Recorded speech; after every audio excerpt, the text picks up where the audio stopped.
Hi అండి. Welcome to my channel Bhagyalakshmi పచ్చ. ఎలా ఉన్నారు? బాగున్నారా? నేను కూడా చాలా బాగున్నానండి. ఇప్పుడే నిద్ర లేచాం. టైం 6 అయింది. నిద్ర లేచిన వెంటనే ఇదిగోండి బయట వరండాలో కర్టన్స్ ఉంటాయి కదా! కర్టన్స్ ఇంకా పక్కకు నెట్టేసి వీటికి ఒక క్లిప్ పెడతాను. గాలి వచ్చినా సరే ఇంకా కర్టన్స్ అనేవి ముందుకు రాకుండా ఉంటాయిలే అని. 6 గంటలకే చూడండి ఎంత ఎండొచ్చిందో. ఇప్పుడు ఎండలు బాగా కాస్తున్నాయండి. మే నెలలోనేమో వర్షాలు పడ్డాయి. ఈ నెలలోనేమో ఎండలు బాగా కాస్తున్నాయి. ఇంకా నిద్ర లేచిన వెంటనే బయటకొచ్చేసి గేట్లు కూడా ఓపెన్ చేస్తానండి. ఇంక ఉదయం నిద్ర లేచామంటే ఇంట్లో తలుపులు గానీ, బయట గేట్లు గానీ అన్నీ ఓపెన్ చేసి ఉంచుతాము. మూసేసి ఉంచము. బయట గచ్చు రోజు నైటే ఊడ్చి కడిగేదాన్నండి. రాత్రి కొంచెం లైట్‌గా వర్షం పడ్డది. ఇంక వర్షం పడుతుందిలే మళ్ళీ కడగటాలు, ఊడవటాలు ఈ కష్టమంతా ఎందుకులని నైట్ ఊడవలేదండి. వర్షం ఏమో సరిగ్గా పడలేదు. 4 చినుకులే పడ్డాయి. ఎక్కువ పడలేదు. కనీసం బయట ముగ్గు గూడా సరిగ్గా పోలేదండి. అంత తక్కువ వర్షం పడ్డది. అందుకనే ఉదయం పూట ఇంక ఊడ్చి గచ్చు కడగాల్సొస్తుందండి. టైం 6 అయింది. బాగా ఎండొస్తుంది. ఈ టయాన ఊడవాల్సొస్తుంది. ఉదయాన్నే బయట ఊడ్చుకొని ముగ్గు వేసుకోవాలంటే కనీసం 5:30 కన్నా నిద్ర లేవాలండి. లేదనుకోండి బాగా ఎండొచ్చేసిద్ది. సూర్యుడొచ్చిన తర్వాతేనేమో ఊడ్చి ముగ్గేయకూడదంటారు. అందుకనే నేను ఎక్కువ శాతం నైటే ఊడ్చి ముగ్గేస్తా ఉంటాను. ఈ వర్షాలు పడేటప్పుడు ఇదే ప్రాబ్లమ్ అండి. అటు ఇటుగానే వర్షాలు పడతాయి. మళ్ళీ ఉదయం లేచిన తర్వాత ఇదిగోండి ఇలా ముగ్గులేసుకోవాల్సొచ్చిద్ది. ఊడవటం అయిపోయిందండి. ఇంకా మొత్తం వాటర్ చల్లేస్తున్నాను.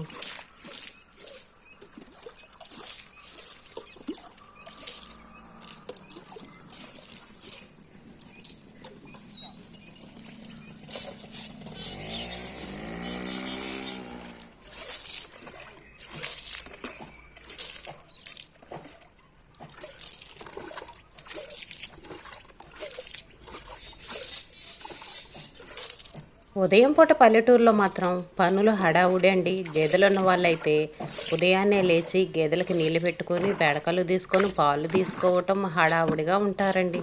6 గంటలకల్లా పాలు పోపించుకోవడానికి పాలోళ్ళు వస్తారు కదండి. వాళ్ళు వచ్చేటప్పటికి ఈ పనులన్నీ రెడీ చేసి పెట్టుకుంటారు. కొంచెం లేట్ అయిందనుకోండి, పాలోళ్ళు మేము టీ తాగాలి ఇప్పుడు దాకా పాలు తీయకుండా ఏం చేస్తున్నారా అంటారు. అందుకని 6 గంటలకల్లా అందరూ పాలు తీసుకుంటారు. మా ఇంటి ముందు చూడండి, ఇంటి దగ్గరే బొడ్రాయి ఉండిద్ది. ఉదయం పూట మాత్రం వాతావరణం చాలా బాగుండిద్దండి. పచ్చని చెట్లు, సైలెంట్‌గా ఉండిద్ది. సైలెంట్‌గా కోడి కూతలు, పక్షులు రాగాలు చాలా బావుండిద్ది చూడటానికి. కానీ మా ఇంటి దగ్గర మాత్రం ఎక్కువగా బైకుల సౌండ్లు, ఆటోల సౌండ్లు ఇవి వస్తా ఉంటాయండి. రోడ్డు పక్కన ఇల్లున్న వాళ్ళకి ఇదే పెద్ద ప్రాబ్లమ్.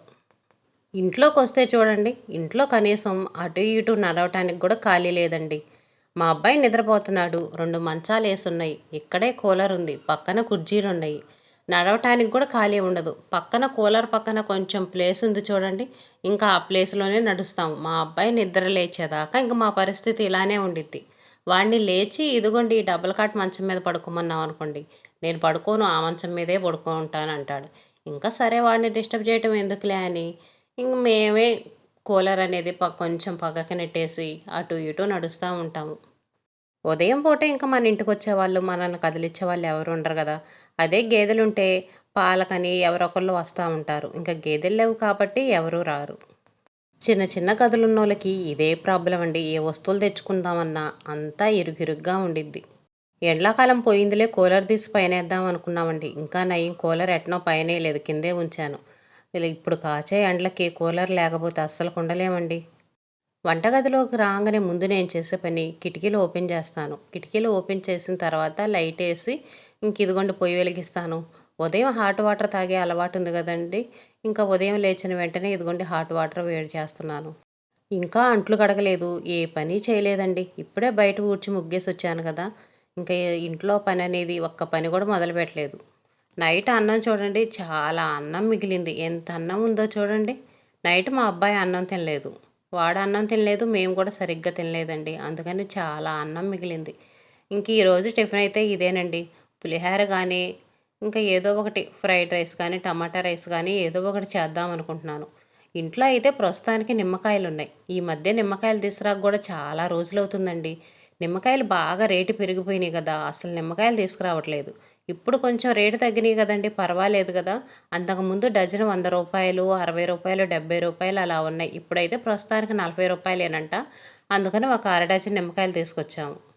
ఇంకా అంట్లు స్టాండ్లో అంట్లన్నీ సర్దుతున్నానండి. అంట్లు సర్దేటప్పుడు ఇదిగోండి అరమారలో ఉన్న దుమ్మంతా దులిపేస్తాను. గ్యాస్ పొయ్యి కిందే ఉండిద్ది కదండి ఈ అరమార. గ్యాస్ పొయ్యి మీద మనం ఏమైనా పని చేసుకుంటున్నా అవన్నీ ఇదిగోండి ఈ పేపర్ మీద పడతా ఉంటాయి. నిన్న చపాతీలు చేశాను. చపాతీలు చేస్తే ఆ దుమ్మంతా దీని మీదే పడిందండి. ఇంకా అందుకని సామాన్లన్నీ సర్దేటప్పుడు మాత్రం అరమార క్లీన్ చేస్తాను. ముందు వైపుకు మాత్రం ఎక్కువ క్లీన్ చేస్తాను. ఇంకెప్పుడన్నా 10 రోజులకి, 20 రోజులకు ఒకసారి మొత్తం గిన్నెలు తీసి నీట్‌గా క్లీన్ చేస్తాను. నిన్న సాయంత్రం కడిగిన అంట్లు గిన్నెలండి ఇవి. ఇంకా ఆ గిన్నెలనే అలాగనే అంట్లు స్టాండ్‌లో ఏసి ఉంచుతాను. నీళ్ళు అవన్నీ కారిపోతాయిలే అని. ఇంకా ఉదయం నిద్ర లేచిన తర్వాత మనం అంట్లు కడుగుతాం కదా, ఇంకా అప్పుడు సర్దుకుంటాను. ఈలోపు కొన్ని అవసరమైనవి ఏమన్నా ఉంటే తీసి వాడుకుంటాము. ఇంకా అవసరం లేదనుకోండి ఈ స్టాండ్‌లోనే ఏసి ఉంచుతాను. అంట్లు కడగబోయే ముందు సర్దుతాను. రోజువారీ వాడుకునే గిన్నెల వాటికి ఈ అరమారలో పెట్టుకుంటానండి. పై అరలోనేమో చిన్న చిన్న గిన్నెలు, బాండీలు అవి పెట్టుకుంటాను. కిందర్లోనేమో పెద్ద గిన్నెలు పెట్టుకుంటానండి. మనం అన్నం వండుకునేవి, కూర చేసుకునే గిన్నెలు, కుక్కర్లు, ఇడ్లీ పాత్ర అవన్నీ ఇదిగోండి ఈ కింద అరమారలో పెట్టుకుంటాను. గ్లాసులు, ప్లేట్లు, పళ్ళాలు అవి ఉండేవి కదండి, అవేమో స్టాండ్లో వేసి పెట్టుకుంటాను. పిల్లలకు స్కూల్ లేనప్పుడు పనులు ఒక రకంగా, పిల్లలకు స్కూల్ ఉన్నప్పుడు ఇంకొక రకంగా ఉంటాయండి. స్కూల్ లేదనుకోండి త్వరగా నిద్ర లేవరు. వాళ్ళు నిద్ర లేచేటప్పటికి లేట్ అయ్యిద్ది. ఇంకా వాళ్ళు లేచి ఎప్పుడో టిఫిన్ తింటారు కదా, మనం ఉదయాన్నే టిఫిన్ చేసి ఉంచామనుకోండి టిఫిన్ ఆరిపోయిద్ది. అందుకని ఉదయం అంట్లు కడిగేసి, బట్టలు ఉతికేసి తర్వాత టిఫిన్ పని, వంట పని అనేది మొదలుపెట్టుకుంటాను. పిల్లలకి స్కూల్ లేనప్పుడు అంట్లు 2 సార్లు కడగాల్సి వచ్చిద్దండి. పిల్లలకు స్కూల్ ఉన్నప్పుడైతే ఒక్కసారే కడుగుతాను. ఎందుకంటే పిల్లలకి స్కూల్ ఉన్నప్పుడు ఉదయం పూట టిఫిన్ పని, వంట పని అవి చేసుకుంటా కదండీ! అంట్లు కడగను. ఇంకా నైట్ అంట్లు, ఉదయం టిఫిన్ తిన్న అంట్లు అన్నీ ఒకేసారి కడిగేస్తాను. స్కూల్ లేనప్పుడు ఏమైద్దంటే నైటు అంట్లుంటాయి కదా, అవన్నీ ఉదయం పూట కడిగేస్తాను. మళ్ళీ టిఫిన్ తింటాం కదండీ! ఆ అంట్లు టిఫిన్ తిన్న తర్వాత కడిగేస్తాను. అందుకని 2 సార్లు కడగాల్సొచ్చిద్ది. ఈ వీడియో నిన్న తీసిందండి. నిన్న నా వీడియో కష్టాలు మామూలుగా లేవు. ఈ వీడియో అన్నా కొంచెం వచ్చింది కానీ నిన్నైతే అంట్లు కడుగుతా, బట్టలు ఉతుకుతా వీడియో తీశానండి. నేను ఆన్ చేసి నా పని నేను చేసుకుంటున్నాను. అదైతే ఇంకా జీరోలోకి వచ్చేసిందండి. ఆన్ అయింది, ఆఫ్ అయింది కానీ వీడియో రాలేదు. అది ఫోన్ ప్రాబ్లం. ఈ గాబు గడిగే వీడియో అయితే వచ్చింది కానీ ఇది మాత్రం ఆన్ అవ్వలేదండి. నిన్న మధ్యాహ్నం దాకా వీడియో ఆన్ అవ్వలేదు. తీస్తుంటే సరిగ్గా రాలేదు. అసలుకి నిన్న వీడియో కష్టాలు ఎలా ఉండయి అంటే అలా ఉండయి. అందుకని నిన్న వీడియో అప్లోడ్ చేయలేదు. చిన్న వీడియోలు అప్లోడ్ చేశా కానీ షార్ట్ వీడియోలు, పెద్ద వీడియో నిన్న అప్లోడ్ చేయలేదండి. గాబుకు బాగా పాచిపట్టిందండి. పాచిపడితే ఇంక బ్లీచింగ్ రాసి ఒక గంట సేపు ఉంచి గాబంతా కడిగి మళ్ళీ వాటర్ పడుతున్నాను. మాలాగా ఇలా గాబులుండి వాటర్ పట్టుకునే వాళ్ళకి 4 రోజులకోసారి ఇదో పెద్ద పనండి. 4 రోజులకోసారి గాబుకు బ్లీచింగులు రాసుకుంటా, క్లీన్ చేసుకుంటా ఉండాలి. మీరెప్పుడైనా గమనించారంటే బాత్రూంలో ఉండే గాబులకు కానీ, లేదనుకోండి బకెట్లు, చెంబులకి ఎక్కువ పాచి పట్టదు. బయట ఎండలో ఉంటాయి చూడండి, వాటికి మాత్రం ఎక్కువ పాచి పట్టిద్ది. ఒకసారి మీరు గమనించండి. మాకు బయట గాబు ఉంది కదండీ! ఈ గాబు ఎక్కువ పాచి పట్టిద్ది. బాత్రూంలో గాబు ఒకటుంది. అది ఎక్కువ పాచి పట్టదు. ఎప్పుడో ఒకసారి పాచి పట్టిద్ది. దానికైతే బ్లీచింగ్ కూడా రాయనండి. నార్మల్‌గానే కడిగేస్తా ఉంటాను 2, 3 రోజులకోసారి. అలా ఎందుకు జరిగిద్దో నాకైతే తెలీదు కానీ, ఇంక ఈ వీడియో అయితే మాత్రం నిన్నటిదండి. ఈ పులిహోర చేసే వీడియో మాత్రం ఈ రోజుదేలెండి. ఇందాక సద్దన్నం మిగిలిందన్నాను గదా, ఇంట్లో నిమ్మకాయలుండయి. ఇంకా పులిహోర చేస్తున్నానండి. మనం నిమ్మకాయలు పిండేటప్పుడు ఇత్తనాలు అవన్నీ వస్తాయి కదండీ! అవన్నీ రాకుండా ఉండాలంటే ఇదిగోండి ఇలా వడగంట ఒకటి తీసుకొని దీంట్లో పిండుకోండి. అప్పుడు ఇత్తనాలనేవి అన్నంలోకి రాకుండా ఉంటాయి. నిమ్మకాయలు పిండే చెక్కుంటే దాంతో పిండుకోవచ్చు. లేని వాళ్ళైతే ఇలా చేసుకోవచ్చండి. ఈ టీ గంటె కూడా నాది పాతది. పాత గంటె ఈ విధంగా వాడుకుంటానండి. కొత్తయేమో టీ వడపోసుకోవడానికి, పాలు వడపోసుకోవడానికి వాటికి వాడుకుంటాను. పులిహోరకి కావాల్సిన తిరగమాతంతా రెడీ అయిందండి. నేను పులిహోర చేసేటప్పుడు ఇందులో పచ్చిమిర్చి కానీ, ఎండుమిర్చి కానీ వేస్తాను. ఇప్పుడు ప్రస్తుతానికైతే పచ్చిమిర్చి ఇంట్లో లేవండి. అందుకని ఎండుమిర్చి వేశాను. మా ఇంట్లో వాళ్ళైతే ఎవరు తినరు. నేను మాత్రం తింటాను. పులిహోరలో పచ్చిమిర్చి కానీ, ఎండుమిర్చి కానీ నంచుకొని తింటుంటే టేస్ట్ చాలా బాగుండిద్ది. ఇందులో కొంచెం అల్లం ముక్క ఉండి, అల్లం ముక్క దంచేసుకుంటే ఇంకా టేస్ట్ ఇంకా బాగుండిద్దండి. పులిహోర కొంచెం ఘాటుగా, పుల్ల పుల్లగా, ఉప్పుగా, కారం కారంగా ఉంటేనే పులిహోర బాగుండిద్దండి. టేస్ట్ నాకు అలా ఉంటేనే ఇష్టం. పచ్చిమిర్చి చీలికలు వేసుకుంటే కారం కారంగా చాలా బాగుండిద్ది. సద్దన్నంతో చేసుకునే పులిహోర కంటే వేడి వేడి అన్నంతో పులిహోర చేసుకుంటే ఇంకా బాగుండిద్ది. ఇంట్లో పనంతా అయిన తర్వాత ఇంకా బాత్రూమ్ క్లీన్ చేసే కార్యక్రమం మొదలుపెట్టానండి.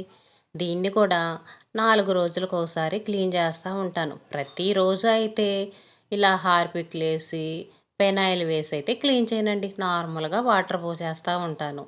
ఇంకా 4, 5 రోజులకు ఒకసారి అయితే మాత్రం హార్పిక్ వేసి పెనాయిల్ వేసి క్లీన్ చేస్తాను. మా ఇంట్లో నాకు నచ్చింది ఏంటంటే వంటగది దగ్గరే బాత్రూమ్ ఉందండి మాకు. అస్సలు మాకు మామూలు ఇబ్బంది ఉండదు. వంటగది దగ్గర బాత్రూమ్ ఉందంటే ఇంకెలా ఉండిద్ది. బాత్రూమ్ ఇక్కడ కాకుండా బయట వరండా దగ్గర ఉన్నట్టయితే బాగుండేది అనిపించిద్దండి. కానీ మనం ఇల్లులు కట్టుకున్నా బాత్రూమ్లు కట్టుకున్నా ఏవి కట్టుకున్నా సరే ఇంటి వాస్తు ప్రకారం కట్టుకుంటాం కదా. అందుకని ఇంటి వాస్తు ప్రకారం ఇక్కడ కట్టారేమో అనుకుంటా. ఎప్పటికైనా బయట కూడా ఒక బాత్రూమ్ కట్టుకుంటే బాగుండిద్దండి. ఎవరన్నా వచ్చినా సరే బాత్రూమ్కి వెళ్ళాలంటే మాకు చాలా ఇబ్బందిగా ఉండిద్ది. ఎవరన్నా బయట వాళ్ళు చుట్టాలు వచ్చి బాత్రూమ్కి వెళ్ళాలంటే చాలా ఇబ్బంది అండి. వంటగదిలో నుంచి వాళ్ళని బాత్రూంలోకి తీసుకురావాలంటే చాలా ఇబ్బందిగా అనిపించిద్ది. బాత్రూంలో మాత్రం బయట ఒకటి లోపల ఒకటి ఉండాలండి. ఎవరన్నా చుట్టాలు బయట వాళ్ళు వచ్చినప్పుడు బయట బాత్రూమ్ వాడుకుంటారు. లెటన్ సీట్ అయితే మాత్రం హార్పిక్ వేసి మొత్తం క్లీన్ చేసేసానండి. ఈ గచ్చు అయితే మాత్రం పెనాయిల్ వేసి క్లీన్ చేస్తున్నాను. ఈ పెనాయిల్ కూడా మాకు ఊళ్ళోకి అమ్మొస్తారండి, వాళ్ళ దగ్గర తీసుకుంటాను. హార్పిక్ అయితే మాత్రం బయట షాపులు ఉంటాయి కదా, షాపుల్లో తెప్పిస్తాను. పక్కన గోడలు కూడా ఎర్రగా మరకలు వచ్చేస్తాయండి. 4 రోజులు ఈ గోడలు కడకపోయినా సరే చూడండి ఎర్రగా మరకలు మరకలుగా ఎలా వస్తాయో. ఇంకా వాటర్ పోసి చీపిరేసి గోడలు కూడా నీట్గా రుద్దుతాను. టైల్స్ ఉన్నప్పుడు క్లీన్ చేసుకోవడానికి ఇబ్బందే, టైల్స్ లేని వాళ్ళకి ఇబ్బందేనండి.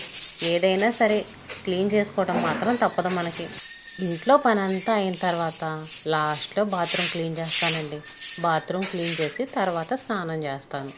మా ఇల్లు రోడ్డు పక్కన కావటం వల్ల ఈరోజు ట్రాక్టర్లు ఎక్కువగా తిరుగుతున్నాయండి. వాయిస్ ఓవర్ ఇవ్వడానికి కూడా చాలా ఇబ్బందిగా ఉంది. ఇదేనండి ఈరోజు వీడియో. నచ్చితే లైక్ చేయండి.